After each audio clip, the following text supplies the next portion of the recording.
And so we meet again. Yeah.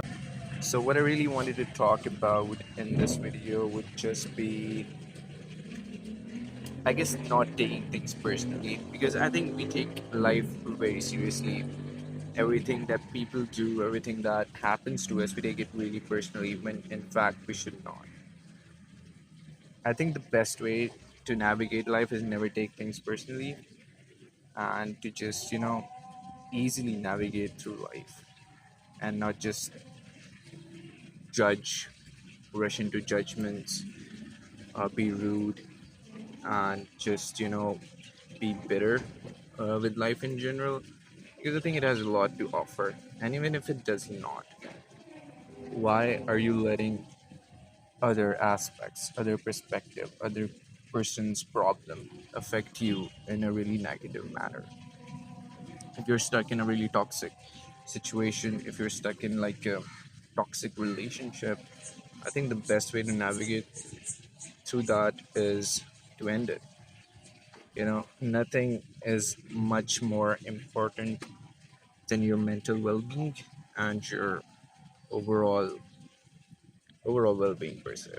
Because I feel like if your mental health is not in the right place, you're gonna have to face consequences when it comes to your physical health, when it comes to your other aspects of life, your studies, your other relationships, your friendships, and even your decision making skills.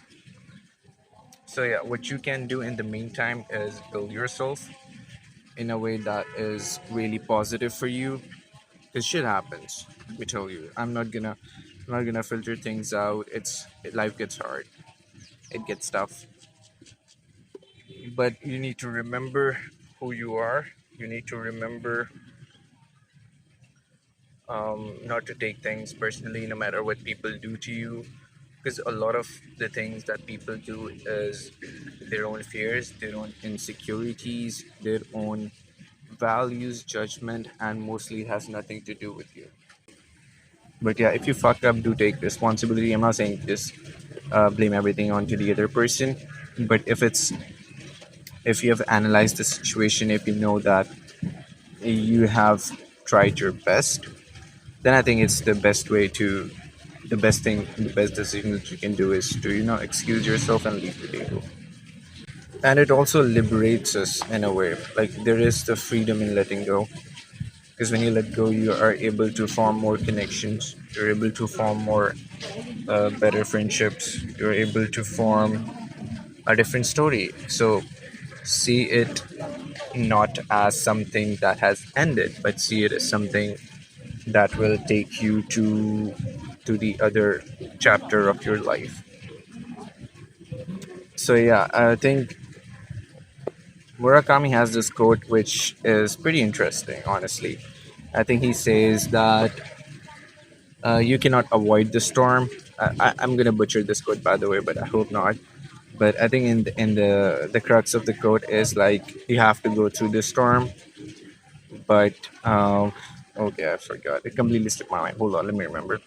Um, yeah, I think it's like the storm is inevitable, and all you have to do is go through the storm. And when you come out of it, you're not the same person who entered the storm.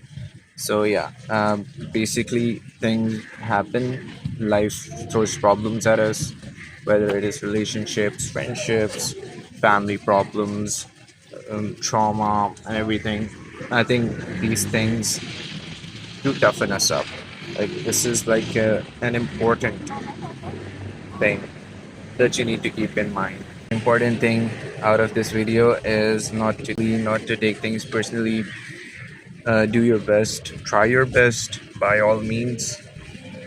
Read your books, and the way you can build yourself in the season of loneliness or despair is by working on yourself, by reading more books, exploring things that you actually like, building a hobby that will improve you in the long run. For example, reading, for example, running, for example, going to the gym, working out. So yeah, all these aspects, they're going to contribute immensely to your progress. And also it is very important that you also socialize, you talk to new people, because I think you need that connection. You can't just be socially awkward zombie out there. So yeah, you need to work on your confidence, especially as a man. You need to have sheer confidence of going into things and conquering things in a way that's good for you and good for others. So yeah, I think there was this one saying which said that if everything that could be taken away from you is taken away from you, what are you then? This is a thought process that you should also look up. You can also think about and look up if you want.